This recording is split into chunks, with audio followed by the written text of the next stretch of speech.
Hello there. What's going on, everybody? I want to talk to you today about Admiral Akbar. I'm going to be breaking down Admiral Akbar as a commander for Star Wars Armada. I'm going to basically continue this series that I've started where I'm going to be breaking down all the commanders. I am doing Rebels first. I will eventually do the Imperial commanders as well.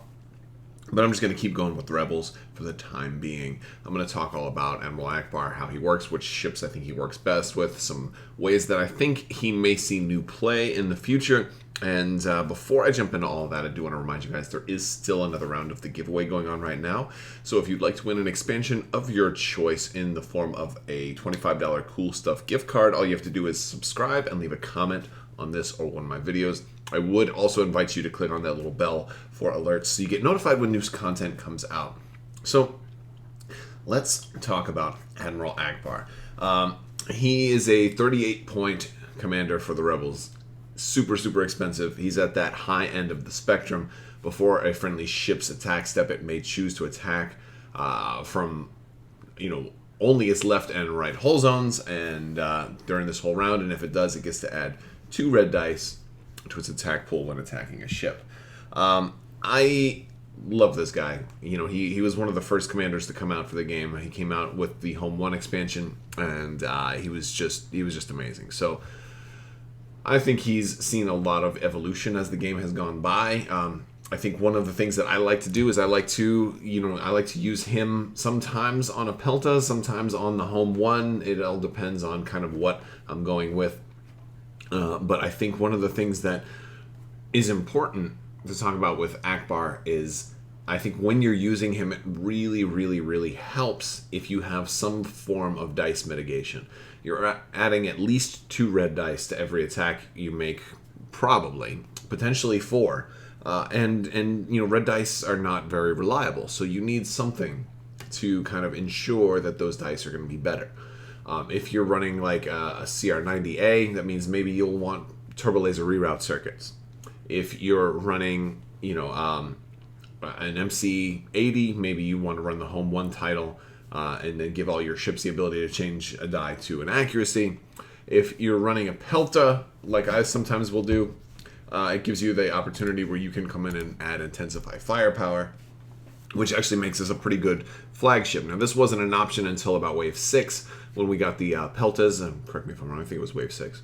Or was it Wave 5? I think it was Wave 6. When we got the Peltas, and we got Intensify Firepower with Wave 7. So now, all of a sudden, there's a new platform for Akbar to maybe be on and take some, take some new approaches to Rebel fleets. So I'm going to talk about the Pelta first. For Akbar, you have 2 different types. Pelta is not really a great ship for Akbar to actually work with specifically, but it works to support a whole fleet, and it's especially good if you're not running an MC80 or a really tanky ship. If you're running a bunch of small ships, this makes for a good one to run Akbar. Now, it doesn't make the best ship to trigger Akbar. Let's put another one out here. I'll put the command ship, because both of these could work. I will sometimes use the assault ship just because I'm trying to save points to make room for other things. But honestly, if you're actually looking to make this ship perform better with Akbar, the command ship's the one to do it, because of the fact that you can, you're more likely to get that shot. One of the problems you're going to run into with an Akbar fleet is, since you're heavily focused on your left and right, your broadsides, sure for the video, having only 1 red die in the left and right arc means that you're more likely to run into a situation where an attack is obstructed and you can't even make. You would have had 3 or even 4 dice if you had to concentrate fire, but now you can't even start that attack because the attack is obstructed. And that's a real problem with the Pelta class assault ship, because you've got only a black die there. So anybody who's even medium or long range, you're only having 1 die to start that attack. So now if you're close range, you can still trigger it even if it's obstructed, but usually close range attacks aren't obstructed. Now, the command ship has the blue die there, so it extends your range a little bit longer. So against a medium range shot that might be obstructed, you can still make that shot. And plus, you're also more likely to get an accuracy in there. Granted, I mean, a black versus a blue, it depends on who you're going up against. Sometimes a black is better if you need the raw damage. Sometimes a blue is better if you're going against a flotilla and you need that accuracy. There's different, different strokes for different folks on those. But one thing I think that the Pelta command ship has going for it in this case is that you do have the option to go in here and put disposable capacitors on that command ship. Now all of a sudden, you can force that Akbar shot through if you really needed to by rolling your blue die at long range, which is always nice. Honestly, it's pretty nice to do. Granted, the command ship is always good with disposable capacitors regardless. I like to run 2 of them, with they're about the same price as a Star Destroyer, and depending on which Star Destroyer you go with, about the same price as an ISD-2, and a little more expensive once you add disposable capacitors. But then we're talking forward arcs, and I'm getting off topic. So let's go back to Akbar. So I want to talk some more ships. One of the reasons I will sometimes run Akbar on a Pelta is if I wanted to use Nebulons. Now, I normally wouldn't talk too much about Nebulons because they're not really a good Akbar ship, but I'm going to talk about them a little bit in this context. First off, there's certain ships we're not going to talk about. I'm not really going to talk about, the ships that he's just not good on. Like you don't use them. GR75s, they don't do much for him at all. Hammerheads don't do much for him. The GR75s actually don't do anything because they don't even have a battery armament or a way to increase their battery armament, so they can't use him. Hammerheads kind of can't use him because they're all about shooting forward. They only have 1 die on the side, so it's you're not really getting much out of that. And if you do get your side shot, well, then you would have been better off shooting out the front anyway. So Hammerhead's not really a strength of Akbar. And MC-80 Liberty's not really a strength of Akbar either, because they have small side arcs and they have weak side arcs, especially compared to the front. So not good ships for Akbar. But I mean, if we're going starting with some of the weakest and moving up, a lot of people, I think I'll talk about the CR90s first. Although CR90s aren't necessarily the weakest, but it's kind of 50-50. CR90s have the advantage of being cheap, and that's one thing they have going for them. So CR90 can put enhanced armament on them to give them 3 attack dice in the left and right, which is not bad. Then Akbar would up that to 5 if you were able to get, maybe an enemy on the left and an enemy on the right. And that's one of the things that ideally players would love to do. It's called the Akbar Slash. So where you fly a ship in between 2 other enemy ships, and you're able to say, okay, I'm only shooting from my left and right. No problem. I've got a shot over here, and I've got a shot over here. And you're able to trigger Akbar and use it for both shots, because a lot of times people will trigger Akbar and only get 1 shot out of him. And that's kind of the tough spot, because especially in the case of maybe a CR90 where you have a front shot and a side shot, and you're like, well, I'm getting more dice if I take the front shot, so what do I even have Akbar here for? And so that's one of the reasons why CR90s aren't necessarily the best for Akbar, but they're good in other ways, in that maybe if you happen to run Akbar without any dice modification, you could put TRC on your CR90s, and then you have a chance. You roll a lot of red dice. You can turn one of them to a double, so it mitigates maybe if you only get 1 blank and you end up with a really great roll. That can work nicely. Or the CR90B, a little bit cheaper, only 39 points. You can fit a lot of these in your fleet. And so it's not such a big deal if you lose a few. You fly them close. You get 2 blue dice and then 2 red dice. Maybe you can line up that Akbar Slash if you're getting really close, like flying right into the middle of the enemy's fleet. But CR90s generally aren't the best for Akbar. But one of the things I do like, especially on the CR90A, is I like to come down to this guy, and I like to give the CR90A Janus Light. That can be a nice extra ship to have in an Akbar fleet. Not really that because it's super great with Akbar, although the title helps. The fact that it only has 1 red die in the left and right means you can fly it safely, not have to worry about obstruction. You're still going to get that first attack and then be able to trigger Akbar, roll 2 more. But Janus Light also helps you be like kind of that multi-purpose. Oh, I had some points left, but not enough for a real big ship. It works for that. It's great to go hunt after objectives and do all kinds of other things. So if you're running a CR90 in an Akbar fleet, I generally will run Janus Light. And if I have the support, I will sometimes also run an enhanced armament as well. Just so I get maximum amount of red dice. It'll be unobstructed. It'd be real nice. But that's one thing I like to do with CR90s. let's talk about Nebulons, because Nebulons have always been a joke, and I started to try to run Akbar Nebulons as kind of a joke, maybe as a challenge to make them successful, but I think they're going to get better in the future. And I think if you've seen my broadside arcs, my double broadside video, I talked about this. The strength of the Nebulons has always been their front arc. They have 3 shields in the front. They don't have redirects. They can't, like, you've got to keep the front pointed at somebody, but the front is very, very narrow. And so one of the things that's, their weakness has always been their side arcs. And so I liked the idea that Akbar could actually turn their weak side into their strong side, because now all of a sudden you can roll 3 red and a blue out of the side, which was more dice than you could roll out of the front. So potentially you could get a stronger side shot than a front shot, and I loved that. And I'm just going to go with the support refit for right now, because the 2 versions don't really matter in regards to Akbar. I would generally run the support refit just because it's cheaper. If I'm running Akbar Nebulons, a lot of times I'm not running a Yavaris in there. Although I will admit I have been known to run Salvation, just because it's adding a little insult to injury.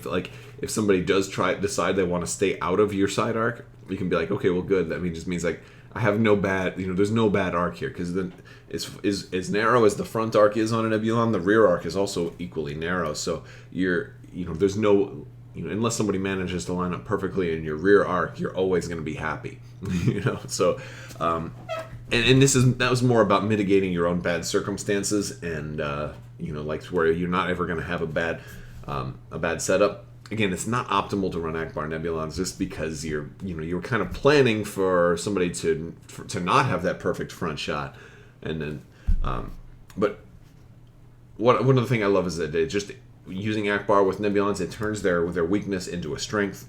That weak broad, that broadside having only 1 shield suddenly now becomes their most effective firing arc, especially if you put enhanced armament on them. Now, why I think they're going to be better in the future, because I've had some success with Akbar Nebulons. I have had some success, and one of the things that I like about them is because being that the front arc is narrow, you can actually fly them up to a Star Destroyer. And I've done this once and managed to get double broadside, where you can shoot the same ship twice, one from your left and one from your right, and you're hitting the same ship. So I'm getting 4 extra dice out of Akbar, making the sides absolutely the strongest sides. I loved that. But it's rare. It's rare that you can do that. You have to pilot it just right. It's probably a good idea if you're going to do that to take engine techs, so you can nav a couple of times and get some get some extra positioning just to line up the perfect shot. That's great if you can do it. With the Superstar Destroyer coming out, I think we're going to see a lot of people running Superstar Destroyers for a while. Nebulon's going to be easier than ever to line up that double side arc shot. So Enhanced Armament's going to give you 2 dice for 10 points, as opposed to Spinal Armament, which usually only gives you 1 die for 9 points. So Enhanced Armament's going to be great for Nebulons with Akbar, but you still need some dice mitigation. So I think running with a Pelta or something like that will be the way to go. But I think Akbar Nebulons is going to become a serious force. I mean, it's early for me to say that, and I don't actually have the Superstar Destroyer in front of me to actually measure it and see just how far away you can be and still get that double arc shot. I don't know. And I think a smart player is going to know that if you bring Akbar and Nebulons, to try to position in a way that you're not going to be able to shoot against its long side. They're going to try to point at you so you can only shoot against its narrow side. So it's not going to be as easy as it seems to line up those perfect shots, which is why I think if you're going to do that, you'll want to have engine techs. But once I do get my hands on the Superstar Destroyer, I will line up those possibilities. We'll talk about it more. I definitely want Akbar Nebulons to be a thing, and I think their narrow front arc is going to allow for the double side arcs to really, really be nasty. So that's what I have to say about that. All right. Beyond Nebulons, I want to talk about some other ships that are going to be pretty nice. So let's go ahead and take a look at, MC30s. Because MC30s are actually pretty good. They have similar, smaller front arcs. They can work with Akbar but they're not necessarily the best because a lot of times you're kind of coming in sideways, so it requires you to come head on at somebody. And if you're coming head on, in this case, you may end up not having the shot. And they have more damage, but they require you to get closer because they have all these black dice. And they're also a lot more expensive than a Nebulon. But MC30s have a lot more teeth, and if you can get them up close, it's great. But to get that Ackbar benefit, you have to, just say only sides. So one of the things that has happened is like some player will come in with like an MC30 and say, all right, well, a lot of, your approach, a lot of times you end up having, side and front. And it's usually better just to take the, two, front and side or rear and side because the black dice. You usually run an MC30 with some kind of black die crits like something like Assault Protons or Assault Concussion Missile or something like that. That's typically what happens. When somebody's doing that, they want as many black dice to trigger as possible. If you add 2 red dice to your side shot, you're not getting a whole nother chance to trigger another black crit. Because of that, people don't often run MC30s in an Ackbar fleet. I've done it before, and it works. It can work. But it all depends on what you're trying to do. I think generally for reasons like that, I think if you're going to run an MC30 in an Ackbar fleet, I think the MC30 Scout Frigate, their red die version, is a little bit better. Because of the fact that you've already got red dice in your side arcs. And you've got more than one. So you don't have to even, you're not pressured to take enhanced armament, which of course you could, and that'd be fine. That'd be quite fine. And they also have the weapons team option, which means you could take gunnery team. Not optimal for this ship, but it's an option. It definitely gives you options. What this means is that you can shoot twice out of your left and your left arc or your right arc. If you're circling around somebody, you can take 2 shots. You're gonna have 3, up to 5 this way, up to 5 red dice at long range against 2 different ships. That's not bad, but there's cheaper ways to do this. And if you're doing it that way, you're not really flying this ship the way it really wants to be flown, because this ship wants to be able to have some damage on the approach, but then once it gets in close to you, have all those black dice. So this one wants to, come in and then keep going and get up close to you. And by the time it gets up close to you, then you're kind of, you're going to kind of want to take that front and side shot. So usually people don't take gunnery teams with an MC30. Usually people will take something like ordnance experts because, again, you're going to get a lot more value out of rerolling those black dice. Again, you need dice mitigation, and those black dice and those black crits are so great. But also the more upgrades you start adding to MC30s, like enhanced armament's expensive. You're already paying a lot. You're already paying almost 70 points. I mean, this becomes a very, very expensive shit. Let me see, because like if we were actually going to run it this way, let's put it all this stuff on there. Let's give it assault concussions. All right, now we've got long range threat and our close range threat, but we also need a title for it to stay alive. Maybe admonition, because that's probably one of the best titles. Okay, that's already almost 100 points. That's already 98. Now I didn't put anything else on there, but sometimes Lando is pretty good on MC32. We don't want 100 points for a ship that we should be able to run for like closer to 80. So very expensive to run those MC30s that way. Now let's talk about the MC80.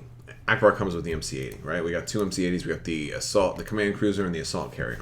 Now I like the command cruiser a lot better because it's cheaper. All right, it's significantly cheaper. You're looking at 114 versus 106. And the difference isn't that big a deal. It's actually kind of nicer against squadrons sometimes because I like black dice. They're a little bit more reliable against squadrons to get damage through. But the MC80 has one fatal flaw that has always prevented it from being amazing with Akbar. And that flaw is that it doesn't have weapons team. So what that means is you can't put gunnery teams on this ship. You can't fire twice out of the side arc. So it means you have to try to get a double arc on somebody. And that's, you have to try to get that Akbar slash. Fly this MC-80 through the middle of your opponent's fleet, have a shot on one side, have a shot on the other side, and obliterate. It's easier said than done. If you're doing that, you kind of need to have engine techs. They can both take engine techs. That's not a problem. And it's a tough ship. The MC-80 is a tough ship. Akbar does certainly love this ship, especially the assault cruisers. A lot of red dice already out of those sides. If you can, if you can make it work, it's great. You're not getting as many blues there. And if you're running that a lot of times, if you're running this, it takes up a huge point of your list. You necessarily need to have too much dice mitigation because you can put leading shots on your ship, and now you can reroll your own dice. And then you can also give home 1 to this ship, and then you've got dice mitigation for everybody else. Home 1 is, as long as you guys are fairly close together, they can change one of their dice to an accuracy. Huge, great card. Love it. It doesn't work for you, though, so that's why you need leading shots, so you get some dice mitigation of your own. But the command cruiser is cheaper, still has the same number of dice, they just change colors. And more blues aren't necessarily a bad thing, especially if you're running engine techs. You can make sure that you're putting yourself right in the middle of the fight. You've got enough shields and hull to stay alive for a lot of it. You've still got the defensive retrofit. The assault cruiser has 2 defensive retrofits, so it's really staying alive. But the command cruiser is usually the flagship I put Akbar on because it's cheaper and you're trying to fit a whole bunch of stuff into this list. It's such an expensive list, such an expensive ship. You need as many points as you can spare to fit upgrades on your other ships. I like the MC80 though. I like it a lot. We had a new ship come out in Wave 7 that's turned out to be tremendous with Akbar, and that's the MC75. MC75 turns out to be great because in a lot of ways it borrowed concepts from the MC80. And it was a large base, and it had big nasty side arcs, red dice on the sides, and it had a lot of hull and a lot of shields, and and it was on calamari, right, in nature. And so that's great. And what this ship has, both of the versions of it have, is the weapons team. Weapons team is fantastic here because now you can put gunnery team on this ship. And now you can take double side. So let's go with the armored cruiser. The armored cruiser is our slightly more expensive, but these two ships are both only 4 points apart. So they serve different roles and actually very different ships. But they have the similarity. They both have gunnery team, or I mean, they can both take gunnery team. So let's say we put an MC75 here with gunnery team, and we're gonna look at what that gives us, right? We've already got 3 red on the side. Akbar, make it 5 against 2 different targets, no problem. We've got a good size wide arc, and we're a large base ship, so it's a big arc. And the problem is, and it's not much of a problem, is that you're paying a lot for this ship, but its front's so nasty also. Like, this is a ship that's really loves to come right up next to you and get that front and side, or be able to take advantage of the arcs that it naturally has printed on it. And so when you're using gunnery team, it's a little bit less efficient than if you just used what the ship naturally has. So it's not a perfect fit for Akbar, but it's a good fit. Still makes it work. And that's like one of the problems is a lot of times people want to run ordnance experts because these ships are pretty good with the black dice, especially the ordnance cruiser. The ordnance cruiser is a little bit better with black dice. So if I am running Akbar on an MC75, I'm probably running the armored cruiser just because it's a lot more versatile. It has better upgrade slots. It has one of each, so it has an ordnance, an ion cannon, and a turbo laser, whereas the ordnance cruiser has 2 ordnance, which is very cool, but is better for those black dice centric lists. It wants to get in very close. It's speed 3, it can do that. It's just nasty, very nasty, but not as good for Akbar. So the MC75 armored cruiser, better for Akbar. Real nice. It's a shame though to think that you might have to fly the ship around outside the battle and just kind of taking shots in at him, because you kind of want this guy to just be right up in people's faces, and you can do that. This makes actually a really good ship to try to go right up the middle and try to Akbar slash both sides. But then if you do that, then you don't really need gunnery team. It all depends on how you want to fly this ship. You can run this without gunnery team because it's got great arcs everywhere. But gunnery team's a nice option. I am going to point out that the advanced gunnery objective is tremendously good with Akbar. Somebody is probably never going to choose advanced gunnery if you've got especially like an MC80 assault cruiser with Akbar, because you're getting so much damage. You're getting like 6 red twice over and over again, and assuming that you have some type of dice mitigation and planned for this, you just get so much dice. It's crazy, absolutely crazy. So now advanced gunnery will not work on a ship that has gunnery team because this does have the you cannot attack. And that overwrites the whole advanced gunnery bonus. So if you're using advanced gunnery, it works really, really good with an MC-80 with Akbar. We'll point that out. Now, lastly, I do want to talk about my favorite, or the best Akbar ship. Of course, this is my opinion, because I like action. It's all subjective, but I really, like, my sweet spot is the Nebulons, just because they're a little bit of a challenge right now, but they're going to be wicked fun once Superstar Destroyers come out. But it's the Assault Frigate, is I think, objectively the best ship with Akbar. Why? Well, first off, here's a ship that's front arc isn't actually that good. Now, the Assault Frigate Mark II-A is not as bad. He's got, 3 dice in the front. It's actually a pretty well-rounded ship, but its greatest strength, and especially if we go with the cheaper version, which is the one I would generally run for Akbar. I generally would like to run the Assault Frigate Mark II-B. It's only 72. It's kind of cheap. 6 hull, lots of shields. Tough ship. It's got brace, too. People say the MC-30 is tough, so Assault Frigates are tough, too. They're very, very tough. You've got defensive retrofit on there. You've got you've got turbo laser, so you can put enhanced armament on this thing. You've got gunnery team. Now all of a sudden, you've got this ship, and I love to run it like this. When I have Akbar on my list. Now I'm looking at 4 red dice out the side. 2 more Akbar, that's 6. Concentrate fire, that's 7. And then 6. Maybe I've got intensified firepower. Maybe I've got home 1. A lot of times people were running a home 1 and 2 assault frigates with gunnery team, and it's still a good list if people do that. It's still good. I ran it recently and did amazing. And that's one of the things I love about this game is like these old commanders like Akbar still are viable. The core set stuff is still viable. But assault frigates are just really, really good because you're not wasting your front shot when you shoot twice out of the side arc, right? Because your front shot wasn't that good. It's there if you absolutely have to use it, but your side shot's your strength, and that's what you're paying for. You're putting your points to their most efficient use, and that is those side arcs. Akbar is huge in a fleet that has assault frigates, and I love it. I love it, and gunnery team and enhanced armament, you don't even need to run enhanced armament. That's just icing on the cake. That's just extra fun. And if you don't have dice mitigation, I wouldn't waste my time with it. The only thing the assault frigates don't have is an ion cannon upgrade, which again, if you're keeping them at distance, you wouldn't be able to use anyway. You might not be able to get those blue dice on there.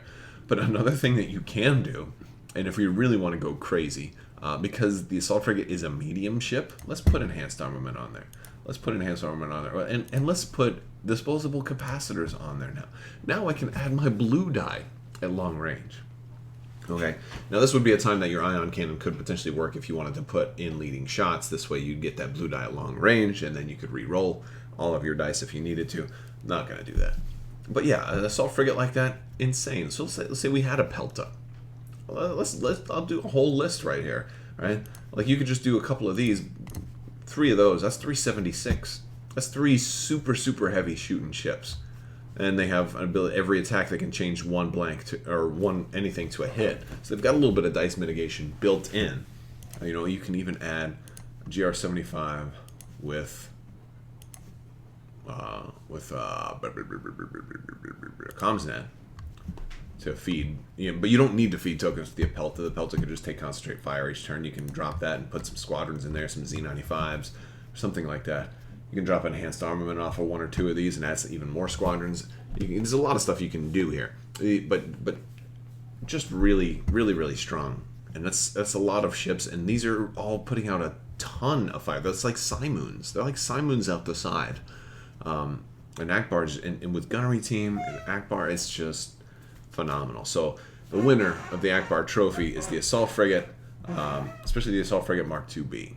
So that's my Akbar breakdown, guys. Let me know how you like to fly Akbar. If you like this video, go ahead and give it a thumbs up. Let me know what you think in the comments below. Don't forget to enter. I am still running that giveaway, so that'll be in a couple more days. I'll announce the winner for that. So make sure you click that bell for alerts, and I typically announce winners towards the end of the video, so you got to watch it all the way through. All right, guys, I want to thank you so much for watching. Don't forget to check out Crabbok.com. Hop in my Discord and say hi to us on there. We're always talking about random stuff. Are you watching Star Wars Resistance? Let me know that as well. All right, guys, thanks so much for watching, and have a great day.